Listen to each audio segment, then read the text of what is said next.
हमारा मुतालबा ये नहीं कि इलेक्शन जीत के हुकूमत बनाए और बड़ी बड़ी गाड़ियों में बैठ के वज़ीर आज़म और वज़ीर आला बन के घूमते रहे। अगर मुल्क की खिदमत करना चाहते तो हम दूध का दूध और पानी का पानी भी चाहते हैं। किस मुल्क को खराब किया किसने है, कोई उनसे पूछेगा? जज बोल रहा है वो शौकत अजीज सदीकी के मेरे पास जनरल फैज आया, मेरे पास आके ये कहा उन्होंने, आके हमारी तो 2 साल की मेहनत जाया हो जाएगी अगर नवाज शरीफ को और उसकी बेटी को अगर आपने जेल से बाहर आने दिया। साकिर निसार की ऑडियो टेप है, इनको अंदर रखना है और इमरान खान को लाना है।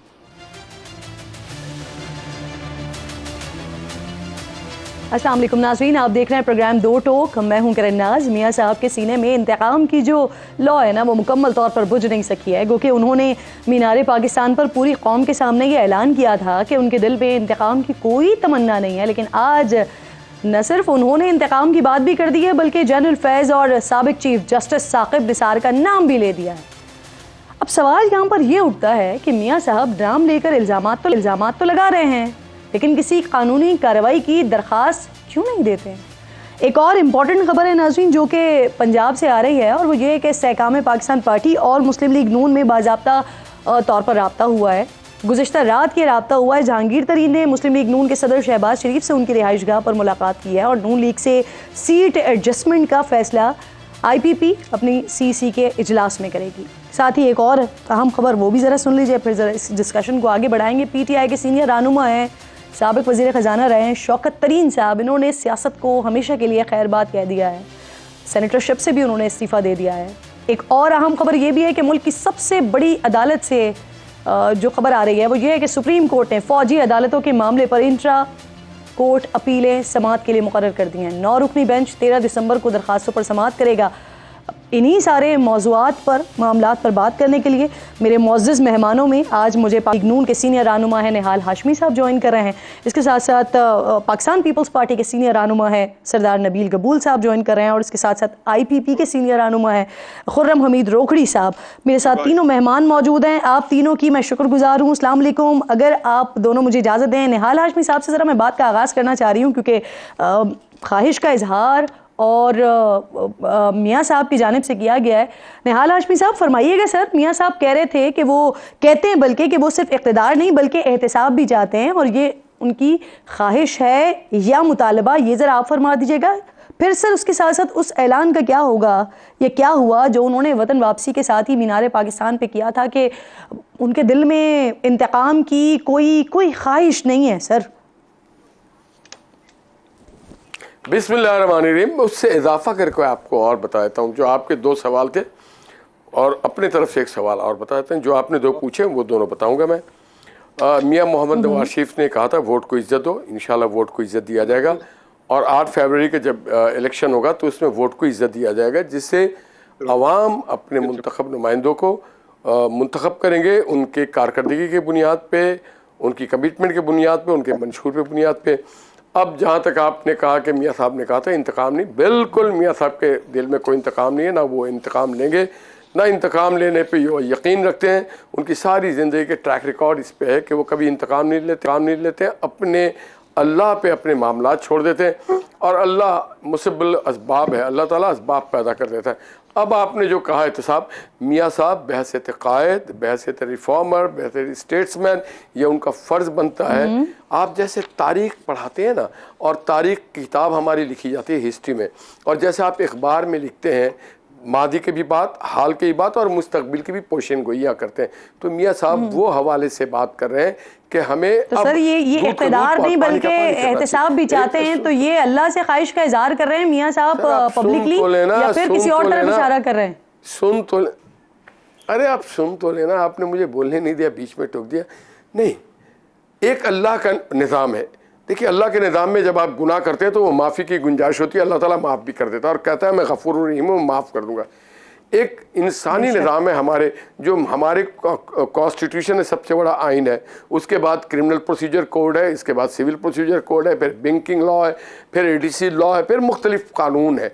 जुर्म जो किया जाता है वो माफ़ी नहीं होती, जुर्म की सज़ा दी जाती है और उसके लिए अदालतें बनाई जाती हैं, और अदालतें फिर तयन करती हैं उसके असबाब, अदालतें तयन करती हैं शवाहिद, और उस शवाहिद के बुनियाद पे किसी को, आज देखें आज अल्लाह ताला ने मियां मोहम्मद नवाज शरीफ को सुरखरू किया। मैं कल इस्लामाबाद हाई कोर्ट में था, शवाहिद नहीं थे मियां मोहम्मद नवाज शरीफ के केस में, तो उन्हें एवन फील्ड से भी बरी किया गया। शवाहिद नहीं थे उनके केस में, तो उनको बरी किया गया फ्लैगशिप से भी, और इंशाल्लाह शवाहिद नहीं है। कल मैं 3 घंटे बैठ के सुनता रहा कि ऐसे अगर केस, तो अल्लाह ताला एक निज़ाम राज करता है और अदालतें जो है वो शवाहिद के तौर पे देखती हैं। तो मियाँ साहब ने जो बात की है वो ये कि अगर प्राइम मिनिस्टर ऑफ पाकिस्तान का आप एहतसाब कर सकते हैं, उस पर जाली मुकदमा बना सकते हैं, उसको नायल कर सकते हैं, उसे जेल में डाल, तो हमारे बच्चों को, ताकि पाकिस्तान को आगे बढ़ना है। 75 साल में हमने क्या फेलियर के असबाब थे, उसको जब तक हम अपने सुन ले, जब तक हम अपने लोगों को ये नहीं बताएंगे कि असबाब क्या थे और आइंदा ये नहीं करना है और असबाब के वो अवामिल क्या थे। तो मियाँ साहब ने तो हिस्ट्री के एक लेक्चर दिया है। मियाँ साहब ने इंतकाम लेने की बात नहीं की, मियाँ साहब ने तारीख बताया है, मियाँ साहब ने आईना देखा है। जनरल साहब का, जनरल फैज का अगर आप एहतसाब चाहते हैं, साकिब निसार का आप एहतसाब चाहते हैं, तो उसके लिए फिर किसी फोरम पे जाए ना। नहीं, फोरम की बात सुन लेना आप। मियाँ साहब ने ये कब कहा कि फोरम या नॉन फोरम? बात सारी है, गधे घोड़े साथ नहीं चल सकते। जहाँ पे पाकिस्तान के मायनाज मुंसिफ गुजर चुके हैं, वहाँ पे पाकिस्तान में ऐसे भी मुंसिफ गुजरे हैं जिन्होंने जुल्फ़िकार अली भुट्टो को फांसी दिया, ऐसे भी मुंसिफ गुजरे हैं जिन्होंने GIT बनाना, ऐसे भी मुंसिफ आज भी जिंदा है, शौकत अजीज सिद्दीकी जैसा जो कहते हैं हम पे प्रेशर था, ऐसे भी मुंसिफ है। तो हमें बताना है कि क्राइटेरिया क्या, हमें ब्लैक एंड व्हाइट अपने लोगों को बताना है। और मियाँ साहब जिनके बारे में मियाँ साहब ने बात किया है, इसके लिए आप किसी फोरम पे जाएंगे सर, या सिर्फ ये इसी तरह से सियासी नारा लगाया जाएगा? इब्तदा है इश्क, अभी देख रोता है क्या, आगे आगे देखिए होता है क्या। ये तो मियां नवाज शरीफ और उनकी पार्टी फैसला करेगी, जो इख्तिदार में आएंगे वो फैसला करेंगे, जो इंसाफ के ऐवान में बैठे हुए वो फैसला करेंगे, जो FIR काटते हैं वो फैसला करेंगे। ये फैसला करने का हमारे पास आप इसीलिए तो मौजूद है सर, मुस्लिम लीग नून की नुमाइंदगी कर रहे हैं सर आप यहाँ पे। नबील कबूल साहब अस्सलाम वालेकुम सर, ये फरमाइए, ये मियाँ साहब इख्तिदार की डिमांड कर रहे हैं, साथ ही एहतसाब का नारा भी लगा रहे हैं, थोड़े थोड़े वक्फे के बाद मियाँ साहब एहतसाब का जो नारा लगाते हैं, वो क्या ये जो लाडले वाला तासुर है इसे ज़ाइल करने के लिए ये एहतसाब का नारा लगाया जा रहा है सर? सबसे पहले तो मैं निहाल हाशमी साहब पे इस बात पे हैरान हूँ कि आप सवाल क्या कर रही हैं लेकिन आपको जवाब नहीं मिला। और मेरे ख्याल में इनसे बेहतर मुस्लिम लीग की नुमाइंदगी तो वो कर रहे हैं, लेकिन इस बात का जवाब मैं दे सकता हूँ कि उन्होंने क्यों जनरल फैज़ हमीद का नाम लिया और साकिब निसार का नाम लिया। देखिए, नवाज शरीफ साहब 2 साल पहले कुछ थे, जब वो आए 21 तारीख को वो कुछ थे, और आज कुछ और है, और आने वाले दिनों में कुछ और भी बन जाएंगे। तो ये सियासतदान, सारे सियासतदान, हम लोग सब एक जैसे हैं, हम लोग सब हवा का रुख देखकर जो है ना अपने स्टेटमेंट्स भी बदल देते हैं और हालात देखकर स्टेटमेंट्स भी देते हैं। तो अगर उन्होंने अब जाकर जो है, जो पहले भी देते थे, बीच में फिर वो उनको शहबाज शरीफ ने मना किया कि जी आप जलसों में नाम ना लें, पहले तो वो जनरल बाजवा का भी नाम लेते थे, बाद में उन्होंने जो है शहबाज शरीफ साहब की मेहरबानी है कि उन्होंने हालात साजगार बना दिए, लेकिन अब वो नाम ले रहे हैं। आने वाले दिनों में वो मज़ीद इंकशाफात करने जाएंगे, ये भी मैं आपको बताऊं। लेकिन बात ये कि मियाँ नवाज शरीफ साहब जो हैं वो इतने कॉन्फिडेंट हैं कि वज़ीर आज़म बनने जा रहे हैं, और मैं आज आपके शो में इतना कॉन्फिडेंट हूँ ये कहने पर कि मियाँ नवाज शरीफ PML नून के कैंडिडेट नहीं होंगे।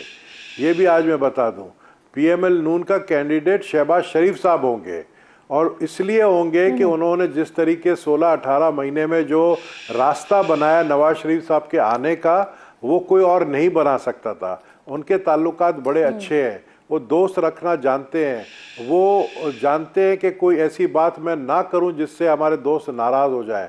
लेकिन अब आने वाले दिनों में आप देखेंगे, अभी तो 2 महीना पड़ा है, 2 महीने में काफ़ी तब्दीलियां आप देखेंगे। अभी कबूल साहब, अब आप इतनी बात कर रहे हैं तो सर ये भी कर दें, हो रही है सर ये बात भी कर दें कि मियाँ साहब, क्योंकि एक आम तासुर ये है कि सिंगल मेजॉरिटी किसी को नहीं मिलने वाली है, मखलूत हुकूमत बनेगी, तो मियाँ साहब खुद एक मखलूत हुकूमत का प्राइम मिनिस्टर नहीं बनना चाहेंगे, या ये अप्रूवल नहीं मिल रही है उनके नाम की? देखिए, ये तो तय है कि अगला जो हुकूमत बनेगा वो नेशनल गवर्नमेंट बनेगा, ये तो तय है। अकेला कोई हुकूमत नहीं बना सकेगा। मियाँ नवाज शरीफ अगर समझ रहे हैं कि पहले की तरह जैसे उनको 97 में मिला था 2/3 मेजॉरिटी, और 2/3 मेजॉरिटी में भी क्या हुआ, 2 साल बाद वो घर रवाना हो गए। तो उनको नहीं सर ये मिलेगा। बताएं ना जो मैंने पूछा। ये एक नेशनल गवर्नमेंट बनेगा जिसमें सारी जमात होगा।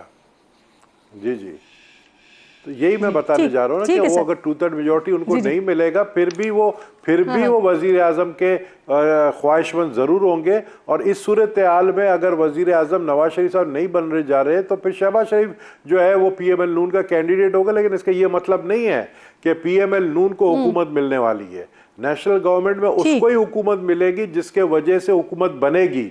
ठीक सर, मैं आती हूँ दोबारा आपकी तरफ, मैं आती हूँ दोबारा आपकी तरफ, मजीद डिस्कस करती हूँ आपसे।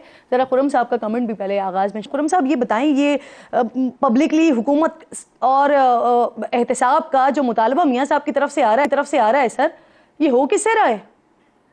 अभी मुझे नहीं आइडिया जी कि मियाँ साहब का ये जो मौजूदा स्टैंस है और इसका सियाको सबाक क्या है और पहले क्या बात हुई थी, तो I don't know what are they up to, या क्या उनकी पॉलिसी है जो इनकी नून लीग की है, तो मुझे इसका इतना आइडिया नहीं है जी। सही। वैसे सर जिनका वो नाम ले रहे हैं, जनरल फैज़ का नाम ले रहे हैं, उसके साथ साथ साकिब निसार साहब का नाम ले रहे हैं, आपकी क्या अंडरस्टैंडिंग है सर, ये एहतसाब होना चाहिए? देखिए, हम तो इस चीज़ के कायल हैं कि एहतसाब का इदारा मौजूद है और हमें उस एहतसाब, लफ्ज़ जो एहतसाब है, इसकी दुरुस्त समझ होनी चाहिए कि हमें एहतसाब किस चीज़ का करना है और हमने उस इदारे को स्ट्रॉन्ग करना है, पोलिटिसाइज नहीं करना। जो हमने माजी में देखा है कि जो भी गवर्नमेंट आती है वो एहतसाब के इदारे को अपनी मर्जी के मुताबिक चलाती है और फिर जब मामलात मुश्किलात का शिकार होते हैं तो फिर इल्ज़ामात और ये सारी चीज़ें चलती हैं। हम तो कायल हैं कि एहतसाब होना चाहिए और जिसने इस मुल्क को नुकसान पहुंचाया है, जिस जगह पर भी है, मुल्क प्रायोरिटी है और मुल्क हमारे लिए अहम होना चाहिए और एहतसाब बगैर झिझक के और दुरुस्त अंदाज में होना चाहिए। और उसके लिए आपके पास एहतसाब का इदारा मौजूद है और हम तमाम लोगों को उसको मजबूत करना चाहिए और उसमें छेड़छाड़ नहीं करनी चाहिए जी।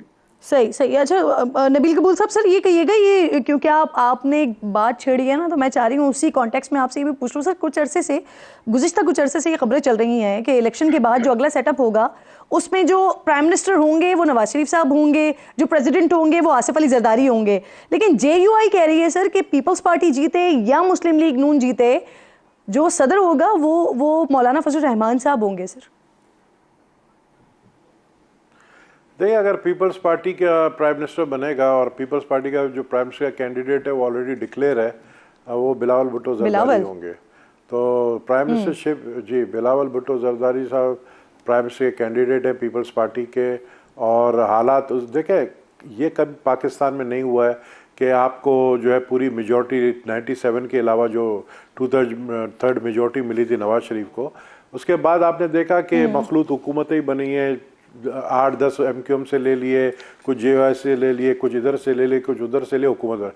इसी तरीके से पीपल्स पार्टी के जो 60 से 70 सीटें होंगी वो बड़ी अहमियत रखेंगी और प्राइम मिनिस्टर पीपल्स पार्टी का ही बनेगा।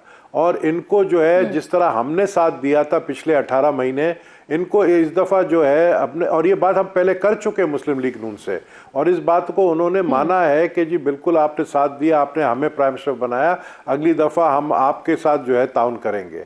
और इस दफ़ा हम जब देख रहे हैं कि ये किसी और के कहने पर चल रहे हैं या किसी और के कहने पर ये बातें कर रहे हैं कि प्राइम मिनिस्टर जो है वो नवाज शरीफ साहब होगा, ये लेकिन अनकरीब ये सेटल डाउन हो जाएगा मसला। और अनकरीब मैं समझता हूँ मौलाना फजल रहमान देखें उस वक्त सदारती उम्मीदवार हो सकते हैं कि अगर प्राइम मिनिस्टरशिप जो है वो बिलावल भुट्टो जरदारी साहब को मिलेगा, फिर मौलाना फजल रहमान प्रेसिडेंट के उम्मीदवार हो सकते हैं। लेकिन अगर मियाँ नवाज शरीफ या शहबाज शरीफ प्राइम मिनिस्टर के उम्मीदवार होंगे या डिक्लेयर हो जाएंगे, तो फिर ऐसी हालत में प्रेसिडेंट आसिफ अली जरदारी जो है वो सदारती उम्मीदवार होंगे। सही, यानी आप कह रहे हैं कि अगर प्राइम मिनिस्टर पीपल्स पार्टी का होगा तो मौलाना फजल रहमान साहब जो हैं वो सदारत के उम्मीदवार हो सकते हैं। निहाल हाशमी साहब, इंडोर्स करेंगे आप इसे? मैं अभी किसी चीज़ को इंडोर्स नहीं करूँगा, उनकी राय है उसका एहतराम करूँगा। अभी तो इलेक्शन होना बाकी है और देखिए इलेक्शन में वोट इस बुनियाद पे मिलता है कि इसने पाकिस्तान की बका के लिए, तरक्की के लिए क्या किया। मोहम्मद नवाज शरीफ साहब ने न्यूक्लियर बॉम्ब से लेके, CPEC से लेके, मोटरवे से लेके, पोर्ट से लेके, पाकिस्तान की इकॉनमी से लेके, एग्रीकल्चर से लेके एक बहुत ही मुदल्लल और जामे तरक्की आदमी ना सिर्फ मंसूबा रखा, उस पर अमल दरामद भी कराए। तो हम अपने मंशूर अपने काम पे जाएंगे। हम ये बिलीव करते हैं कि पाकिस्तान को बंदर बांट नहीं होनी चाहिए। पाकिस्तान के लोगों का हक़ है कि उनको तरक्की मिले, उनको रोज़गार मिले, उनको सेहत की सहूलतें हो, इस मुल्क में कोई करप्शन ना हो, सिस्टम कोई गैर कानूनी ना हो, और लोगों को हक़ की हुक्मरानी माने। हक़ की हुक्मरानी तभी मिलता है जब लोग सही अंदाज में अपना वोट डालते हैं। तो मैं ये समझता हूँ अगर किसी को मिलता है हक़ की हुक्मरानी, अगर किसी कैंडिडेट है तो वो प्राइम मिनिस्टर भी बन सकते हैं, प्रेसिडेंट भी बन सकते हैं, मगर ये नहीं हो सकता है कि हम एक वोटी के चक्कर में बकरे को ज़बह कर दें, पूरी गायें काट दें। ठीक सर, सवाल भी ले लें कि सीट एडजस्टमेंट की बात हो रही है आप लोगों की तरफ से कि सीट एडजस्टमेंट हम करेंगे, कर सकते हैं, लेकिन जो इत्तेहाद है सियासी वो हम किसी के साथ नहीं बनाएंगे।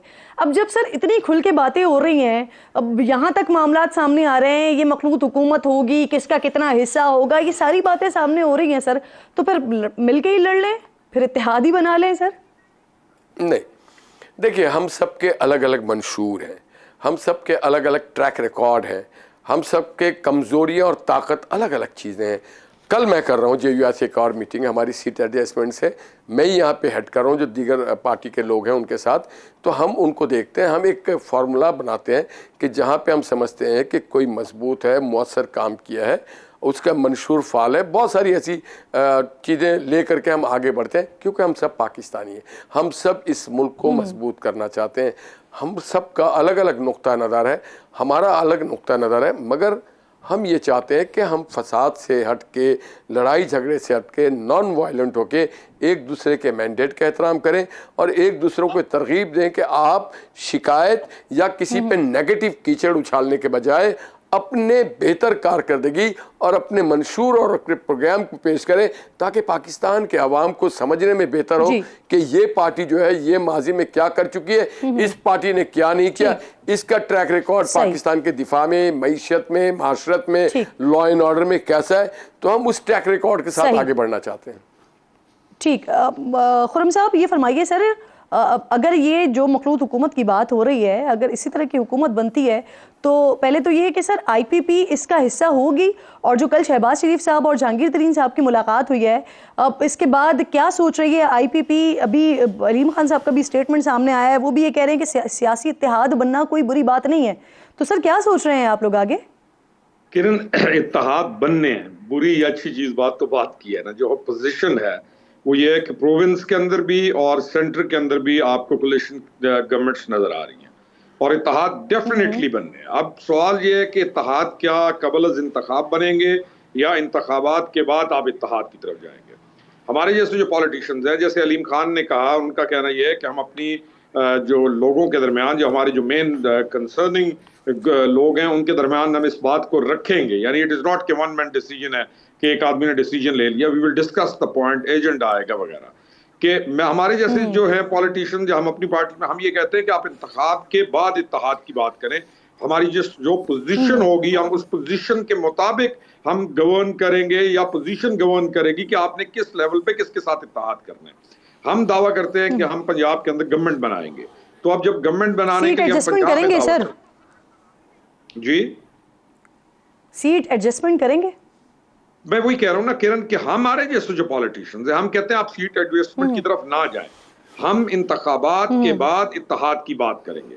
लेकिन डेफिनेटली पार्टीज के अंदर ये मेरा नुक्ता नजर ये होगा, बाकियों का क्या होगा, जो है इत्तेफाक किस बात पे होता है, that is another question, that is another point. लेकिन इत्तेहाद तो होंगे किरण, इत्तेहाद तो इन एनी केस होंगे जाके। जी सर एक और जो इम्पोर्टेंट चीज़ है ना इसमें, वो ये है कि चलें अगर आप सीट एडजस्टमेंट कर लेते हैं पाकिस्तान मुस्लिम लीग नून के साथ, तो आप नहीं समझते कि वो PDM मुखालिफ वोट जो आपको पड़ना है वो डैमेज होगा सर?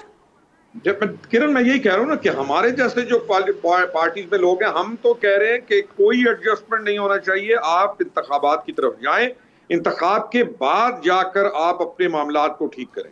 लोकल लेवल पर बहुत सारे इत्तेहाद पॉलिटिशियंस के अपने भी चलते हैं, लेकिन पार्टीज टू पार्टीज इत्तेहाद बाद इंतखाब ज्यादा बेहतर रहते हैं। लेकिन लेट्स सी क्या हालात बनते हैं, क्या वाकयात बनते हैं, क्या चेंजेस आती हैं पाकिस्तान के सिमत के अंदर जाते हुए, पार्टीज ने कैसे खुद को एडजस्ट करना है प्रायोरिटी मुल्क होना चाहिए इन एनी केस। निहाल हाशमी साहब जिस तरफ इशारा सही, कर रहे सही। हैं कि हमारी सारों की प्रायोरिटी पाकिस्तान होना चाहिए, तमाम पार्टीज की। That's the point. True.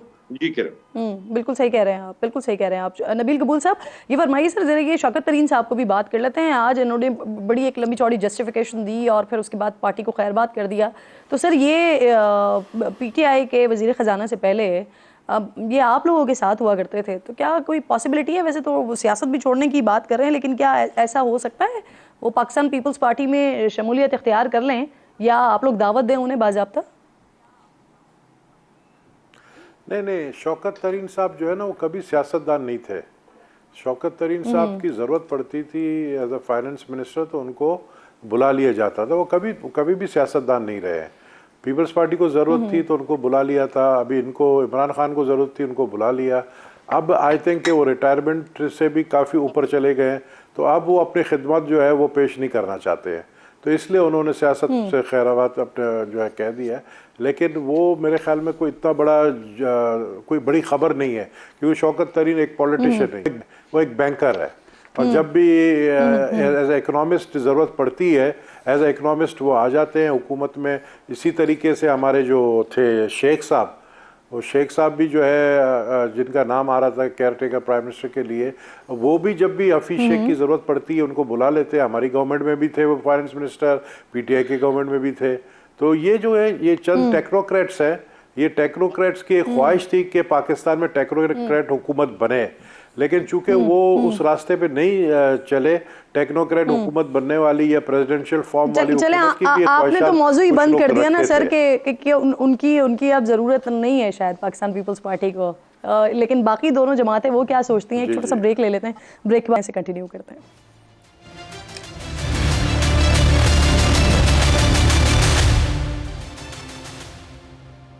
Welcome back once again जी। साबिक वजीर ख़जाना शौकत तरीन के हवाले से प्रोग्राम में डिस्कशन हो रही थी ब्रेक से पहले, और नबील कबूल साहब कह रहे हैं कि उनको ज़रूरत के तहत बुला लिया जाता था, लेकिन अब उनकी ज़रूरत नहीं है। पीपल्स पार्टी बड़ी क्लियर है इसमें। निहाल हाशमी साहब, आप लोगों को भी नहीं है वैसे उनकी ज़रूरत? वैसे आपके पास तो इसहाक डार साहब हैं। पूरी कौम को उनकी ज़रूरत नहीं है। ना वो अच्छे टेक्नोक्रेट थे, ना वो पॉलिटिशियन है, वो ज़रूरतमंद थे।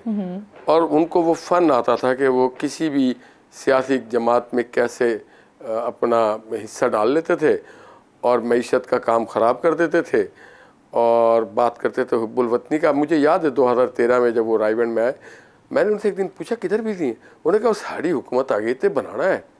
मैंने कहा इनकी हुकूमत? मैंने कहा मैं फारिग हूँ, यही हमारी पार्टी का। तो ये वो लोग होते हैं जो वो कमाल मलका हासिल है इनको जाने में। और सबसे जो अलमिया की बात है, ये वफादारी करते हैं IMF से, बैंकिंग यूनियन से, जो बैंक की जो असाइनमेंट है उसके साथ वो मुखलिस रहते हैं, अपनी दौलत में कमी नहीं होने देते हैं, भले पाकिस्तान को नुकसान हो जाए। ख़त लिखने में भी उनको दरेज नहीं करते हैं कि पाकिस्तान के मुफाद उनको अजीज, उनको सिर्फ अपनी ज़ात अजीज होती है, अपनी ज़ात का मुफाद। ठीक, we don't need, मैं खुदा का वास्ता बहुत सारे टॉपिक कवर कर रहे हैं। we don't need technocrats, मैंने आपके पास दोबारा ओके ठीक है, ओके खुरम साहब आप भी सर अपना कमेंट करते हैं इस पे, फिर आगे बढ़ते हैं। मेरा तो किरण कमेंट वाजे है कि सबसे पहले ऐसे आदमियों से ये प्रोब करना चाहिए कि पाकिस्तान को नुकसान पहुंचाने के लिए अमदन IMF के प्रोग्राम को डीरेल करने के लिए उस वक्त की गवर्नमेंट के दो जो मिनिस्टर्स थे, जो फाइनेंस के मिनिस्टर थे, उनको क्यों कहा इस शख्स ने कि आप पाकिस्तान को नुकसान पहुंचाए। मेरा तो कंसर्न है कि ये ऐसे लोगों से जो कुछ इन्होंने किया वो तो पूछा जाए ना, जो उनको लेके आए, चाहे पीपल्स पार्टी लाई, चाहे कोई पार्टी लाई, और क्यों ऐसे लोगों की जो है आमद और जामद वो क्यों आसान हो जाती है उन हलकों के अंदर, या इन लोगों तक कि जिन्होंने प्राइम मिनिस्टर बनना होता है, इनके घरों तक ये पहुंच क्यों जाते हैं और क्यों पजीराई मिलती है। और आज हमें पता चल रहा है कि ये ऐसे हैं। मेरा कंसर्न है कि पूछा जाए कि पाकिस्तान को नुकसान पहुंचाने के लिए इस शख्स ने ये काम क्यों किया। और अरबों रुपए के जो कर्जे, अरबों रुपए के जो कर्जे थे जिस तरीके से बांटे गए अपने दोस्तों और उन कंपनीज के अंदर, बैंकर्स के अंदर या व्हाटएवर के अंदर, मेरा कंसर्न है कि उनको पूछा जाए, इस चीज को स्ट्रिक्टली पूछा जाए कि क्यों किया। पाकिस्तान प्रायोरिटी है हमारे। जी जी सही। आप तीनों मेहमानों के लिए सवाल है सर। गबूल साहब जरा पहले आप रिस्पॉन्ड कीजिएगा इसका। आज वजीर दाखिला सरफराज बुगटी साहब कह रहे थे कि जो अफगान शहरी पाकिस्तान में सियासत में मुलव्वस थे उन्हें डिपोर्ट कर दिया गया है। सर कोई खबरें, कोई इत्तलात हैं आपके पास? ये अफगान शहरी जो हैं वो किन शहरों में थे और किस पार्टी के प्लेटफॉर्म से भी सब कुछ कर रहे थे सर? किसे इस्तेमाल कर रहे थे? अव्वल तो ये कि मुझे कहीं नज़र नहीं आ रहा है कि ये अफ़गानी शहरी जो है यहाँ कराची से डिपोर्ट हुए। मैं कराची में रहता हूँ, मैं कराची की बात करूँगा। ऐसा सच मुझे कुछ नज़र नहीं आ रहा है कि बड़े बड़े कॉलोनीज़ हैं इनके, वहाँ पे अभी तक वो मौजूद हैं। पता नहीं ये बुगटी साहब ने कब किसको रवाना किया। होता अच्छा तो ये होता कि इनकी अगर मीडिया कवरेज होती, लेकिन ऐसा कुछ भी नज़र नहीं आ रहा है। 4 लाख से ज़्यादा लोग जा चुके हैं। हाँ, बट ये पता नहीं कहाँ से गए हैं, ये तो मुझे नहीं पता है कि कहाँ से कहाँ चले गए, ये कौन गए हैं। यहाँ कराची में तो अभी तक सब के सब मौजूद हैं। आप इस्लामाबाद में भी देखे सब के सब मौजूद हैं। तो आपका सवाल क्या बनता था कि ये सियासी इनका ताल्लुक के हवाले से आप क्या पूछ रही थी? जी मैं ये पूछ रही थी क्योंकि वो कह रहे हैं ना कि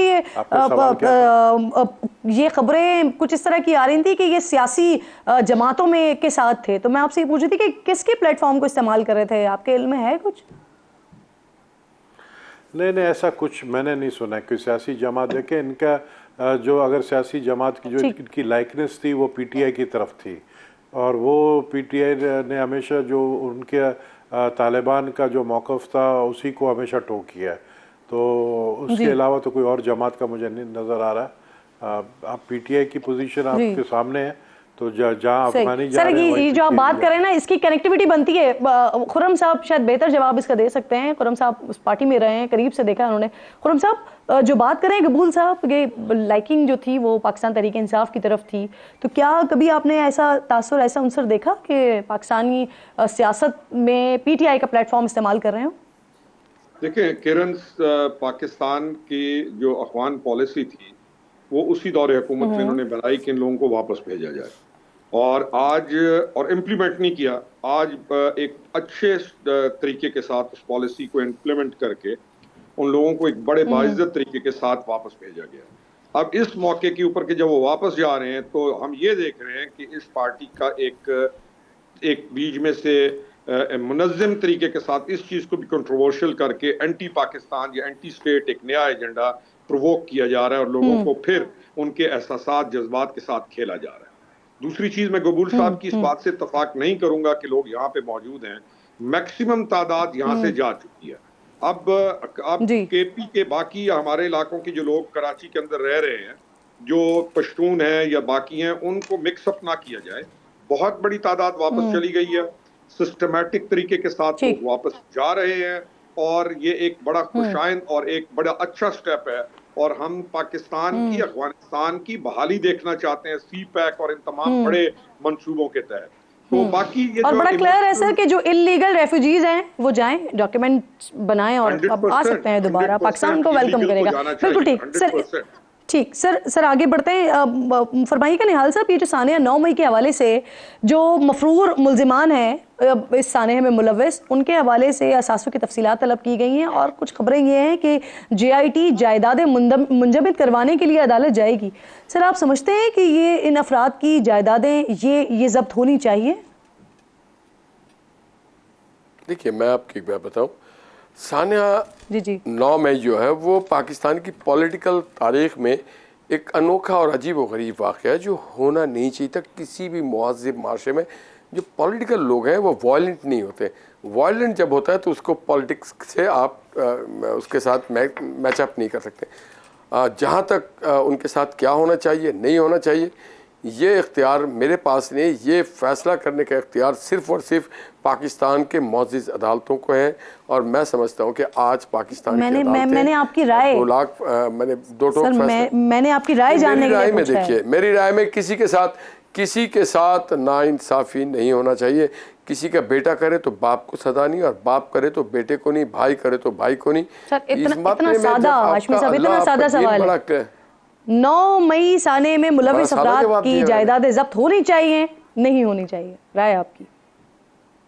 हाँ या नहीं सर? देखिए, जायदाद is different subject. I being a lawyer, मैं समझता हूँ अगर किसी का आप जायदाद जब्त करेंगे तो गलत करेंगे। पाकिस्तान में जायदाद जब्त किया जाता है, उसमें हमारी जो ANF की लॉ है उसके तहत है कि अगर अनफेयर मीन से, अगर ड्रग से ये पैसा कमाया गया तो फिर उसको भी हम रेफर करते हैं टू द कंसर्न कोर्ट और उनसे हम एविडेंस देते हैं कि ये इस तरह से काम कमाया गया।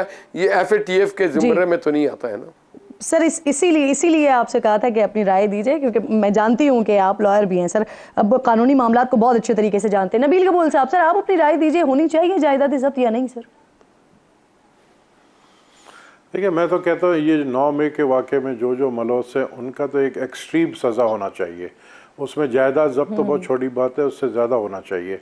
और क्योंकि देखें उन्होंने जो हरकत की है और आज तक जो है हम समझते हैं कि हम 9 मई के वाक़े को जब सोचते हैं उसके बारे में तो हमें यकीन नहीं आता कि आपकी राय आ गई है सर। मुझे क्योंकि बहुत सारे टॉपिक को कवर करना है सर, अभी भी क्वेश्चंस भी रह गए हैं। रोकटी साहब आप अपनी राय दीजिए सर इस पर। देखें किरण, जायदाद जब्त उन लोगों की जरूर होनी चाहिए जो कि मफरूर हैं, अदालतों को पेश होना चाहिए और वो भागे हुए हैं, उनकी जायदाद भी जब्त होनी चाहिए और उनको हर तरीके से प्रेशराइज करना चाहिए कि वो पेश हों और केसेस का सामना करें। दूसरी चीज है कि क्या इस मामले के अंदर वो लोग जिन्होंने इस वाक़े को प्रोवोक किया या हमारी नस्ल को, नौजवान नस्ल को या पाकिस्तानियों को इमोशनली नेगेटिव चार्ज करके पाकिस्तान के खिलाफ यूज किया, उनके साथ बहुत सख्त तरीन रवैया अपनाना चाहिए। सही तो थोड़ा सा जल्दी से क्विकली आगे बढ़ते हैं। हाशमी साहब कमेंट कीजिएगा सर। इस्लामाबाद हाई कोर्ट ने आज बुशरा बीबी और लतीफ़ कोसा साहब की वो जो मुबैना ऑडियो लीक आई थी उसकी तहकीकात का हुक्म दिया है और मुल्की एजेंसी ISI को इस तहकीकात का हुक्म दिया है। आप समझते हैं कि जब हमारे पास FIA साइबर क्राइम जैसा विंग मौजूद है, जैसा इदारा मौजूद है, तो मुल्की एजेंसी को ऐसे मामलात में घसीटना चाहिए सर? देखिए, हाई कोर्ट्स बाख्तियार हैं, अनलिमिटेड पावर्स होते हैं उनके पास, तो वो जिसको भी बेहतर समझते हैं अपने केस के तनाजुर में अगर वो समझते हैं, मगर उसमें एक चीज़ ज़रूर होगा कि फ्री एंड फेयर होना चाहिए और विदाउट एनी नेग्लिजेंस और विदाउट एनी बायस्ड। मैं समझता हूँ पाकिस्तान में अजीब, हम एक चौराहे पे खड़े हो गए, हम एक नेशन के तौर पे सोच रहे हैं अपनी पार्टी से वफादारी बाद में, अपनी ज़बान से वफादारी बाद में, अपने बाकी चीज़ों से जिस धरती का हम खाते हैं पाकिस्तान, जिसमें हमारे बच्चों को पनाह दी है, जिसमें हमारे वालिदैन के कब्र है, हमें सबसे पहले पाकिस्तान के जमहूर का, पाकिस्तान के निज़ाम का और पाकिस्तान के आइन के बारे में सोचना चाहिए। मेरी लॉयल्टी अपनी पार्टी से, अपनी फैमिली से भी बाद में होनी चाहिए। जी ठीक, बिल्कुल ठीक। नबील कबूल साहब, बुशरा बीबी साहिबा को फाइनल नोटिस जारी किया गया नैब की तरफ से, वसूल किए गए जेवरात पेश करने के लिए भी आखिरी मोहलत दे दी गई है। बुशरा बीबी बगैर तोशा खाना में सर फेयर प्राइस लगाए तहाइफ ले गई हैं, तो कई सवाल जो है वो मुताल्लिका इदारे कई साल तक वो खामोश रहे। आप नहीं समझते कि उन लोगों से भी तो फिर सवाल होना चाहिए ना? नहीं, खामोश देखें कौन रहा है, खामोश हुकूमत रही थी ना। जब उस वक्त के DG ISI ने ये सारी बातें ये तोशा खान के भी अलावा जो फराग होगी वाली भी बातें, काफ़ी चीज़ें करप्शन की जो पंजाब में हो रही थी, पंजाब में जो कुछ हो रहा था, DG जी पंजाब में हो रहा था, तो वो सब जब जाके प्राइम मिनिस्टर इमरान खान को बताया तो इमरान खान साहब ने उस DG को हटा दिया, उनको जो है कह दिया कि जी आप ये बात जो है ये ना करें मेरे सामने, और उनको ओहदे से हटा दिया गया। तो जब अगर एक प्राइम मिनिस्टर अपने घर की करप्शन को छुपाता है तो आप फिर क्या तवक्को रखेंगे? तो मैं समझता हूँ कि ये सारी चीज़ें अब ये सरेआम हो गई हैं, सारी चीज़ सबको पता चल गया है। चोर बोलने वाले खुद चोर निकल आए। तो आप मुझे बताएं कि फिर किससे आप इंसाफ मांगेंगे? सही है। खुरम साहब कमेंट कर दीजिए सर, फिर मैंने ब्रेक लेना है। देखें किरण, जो भी जिस सीट पर जाता है, अगर उसकी फैमिली में से उसके बच्चे, उसकी बीवी, कोई भी उस सीट का, उस ओहदा का फायदा उठाते हुए किसी भी सूरत में कोई भी चीज लेते हैं और अपने असासे बनाते हैं या लोगों को बेनिफिट देकर जेवरात की सूरत में किसी भी सूरत में नहीं छोड़ना चाहिए। मैं तो चाइना की कई दफा मिसाल देता हूँ, मिसाल बड़ी सख्त है कि वहाँ पे मियाँ बीवी दोनों को गोली मार के परे फेंक देते हैं। तो मैंने फर्स्ट टाइम क्वेश्चन किया, मैंने कहा ये बीवियों को क्यों? उन्होंने कहा ये मुआवन होती थी और मुल्क को लूटने में ये किरदार है इनका, और ये उनको प्रोवोक करती थी खावन को कि तुम करो। तो किसी की बीवी हो, चाहे हम हैं चाहे कोई भी जिस मकाम पर है, अगर उसकी फैमिली उसके साथ इन्वॉल्व है और पाकिस्तान का नुकसान करती है, नहीं छोड़ना चाहिए। This is the simple answer I can give. Sir बहुत बहुत बहुत सख्त बात कर रहे हैं आप। बहुत बहुत शुक्रिया। खुरम रोखड़ी साहब प्रोग्राम में साथ मौजूद थे, नबील कबूल साहब, आप तीनों मेरे मौजूद मेहमान, आप तीनों का बेहद शुक्रिया। एक छोटा सा ब्रेक लीजिए नाजरीन, ब्रेक के बाद वापस आते हैं तो फ़लस्तीन की बात करते हैं।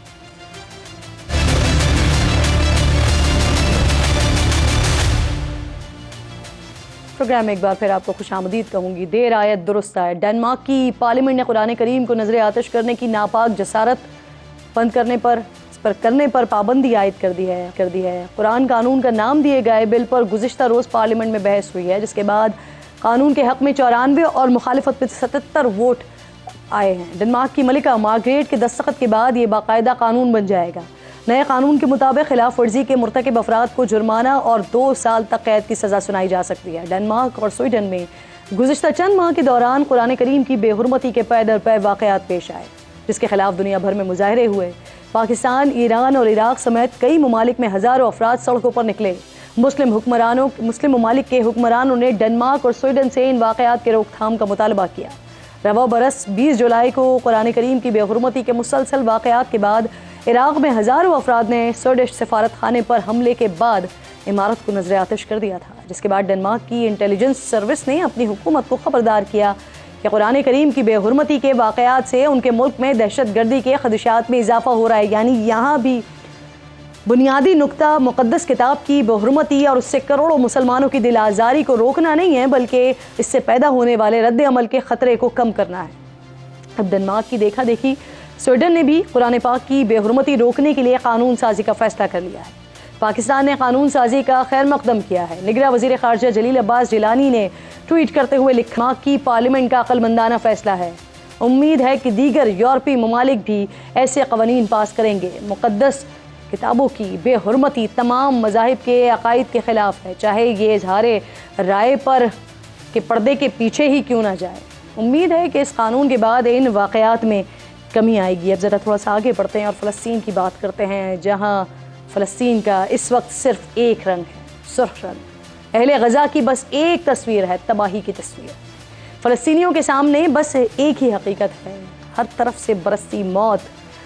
लेकिन फिर भी फ़लस्तीन के मज़लूम हौसलों की जुल्म के ख़िलाफ़ जद्दोजहद जारी है, और ऐसे बदतरीन वक्त में भी क़िबला अव्वल उम्मत की खामोशी पर नोहा कुना है। 7 अक्टूबर से इसराइल के गज़ा में निहत्ते शहरियों पर ज़मीनी और फ़ज़ाई हमलों में 17,000 से ज़ायद फ़लस्तीनी शहरी शहीद हो चुके हैं, जिनमें 77% तादाद ख़वातीन की है और बच्चों की है। अक़वाम मुत्तहिदा के मुताबिक 7 अक्टूबर से अब तक गज़ा में 18,70,000 से ज़ायद शहरी बेघर हो चुके हैं, और ये तादाद गज़ा की कुल आबादी के 80% से भी ज़ायद है। 17,000 फ़लस्तीनी शहीद करने वाले इसराइल के इस लड़ाई में 1200 अफराद हलाक हुए हैं। दूसरी तरफ लड़ाई के दौरान यरगमाली बनाए गए 240 इसराइलियों में से अब सिर्फ 138 जो यरगमाली वापस लौटे हैं, वो हमास के हुस्न सलूक की दास्तानें सुना रहे हैं, जबकि सालों से इजरायली कैद से छूट कर आने वाले फ़लस्तीनी कैदी हौलनाकी की वो दास्तानें सुना रहे हैं कि रूह कांप जाती है। इसी सूरत हाल को भांपते हुए अक़वाम मुत्तहिदा के सेक्रेटरी जनरल ने सलामती काउंसिल को ख़त लिखा है कि गज़ा में मौजूद फ़लस्तीनी इंसानी हमदर्दी की बुनियादों पर इमदाद के निज़ाम के मुकम्मल ख़ात्मे के शदीद ख़तरात से दो चार हैं। सलामती काउंसिल किरदार अदा करे। अक़वाम मुत्तहिदा के चार्टर के आर्टिकल 99 के तहत लिखा गया है कि ये ख़त सेक्रेटरी जनरल उस वक्त लिखता है कि जब कोई मामला आलमी अमन और सलामती के लिए ख़तरा बन सकता हो। इसी दौरान अक़वाम मुत्तहिदा की सलामती काउंसिल का इजलास भी जारी है, जहाँ गज़ा में जंग बंदी के लिए मुत्तहिदा अरब इमारात की करारदाद पर वोटिंग मुतवक्के है, जिससे मुतल्लिक़ खदशात हैं कि इसराइल का साथी अमरीका इसे वेटो कर देगा और फ़लस्तीनियों पर वहशी इसराइल इसी तरह या शायद इससे भी आगे बढ़कर आग बरसाता रहेगा और मासूम जिंदगियों को निगलता रहेगा, और दुनिया बिलखुसूस उम्मत मुस्लिमा इसराइल की मरम्मत के बजाय फ़लस्तीनी बच्चों की लाशों पर मजम्मत कर करके अपना नाम शहीदों में लिखवाती रहेगी उंगली कटवा के। इजरायली हमलों में होने वाली 17,000 अमवात में गुज़िश्ता रोज़ एक शहादत फ़लस्तीनी उस्ताद शायर रिफ़त अल अरैर की भी हुई है। नवंबर में रिफ़त अल अरैर ने एक्स पर एक नज़म शाये की थी जिसका उन्वान था इफ़ आई मस्ट डाई। अंग्रेज़ी में लिखी इस नज़म का पाकिस्तानी सहाफ़ी शिराज हसन ने बेहतरीन तर्जुमा किया है। वो तर्जुमा कुछ यूँ है कि अगर मैं मर गया तो तुम्हें ज़िंदा रहना होगा, मेरी दास्तां सुनाने के लिए, मेरी चीज़ें बेचने के लिए, कपड़े का एक टुकड़ा ख़रीदने के लिए, और कुछ धागे और एक लंबी दुम वाली सफ़ेद पतंग बनाना कि अगर गज़ा में कहीं कोई बच्चा अर्श की तरफ देखे, अपने उस बाप का मुंतज़िर हो जो शोलों में रुखसत हुआ है, किसी को अलविदा किए बग़ैर, अपने गोश्त पोस्ट के बग़ैर, अपने आप के भी बग़ैर ये पतंग फ़ज़ा में बुलंद देखे। जो तुमने मेरी पतंग बनाई है, तुम्हें कुछ सोचे कि जैसे फ़रिश्ता लौट रहा है उसके अपने प्यारे के साथ। अगर मैं मर गया तो उसे उम्मीद बुनने देना, उसे दास्तान बनने देना। अल्लाह ने के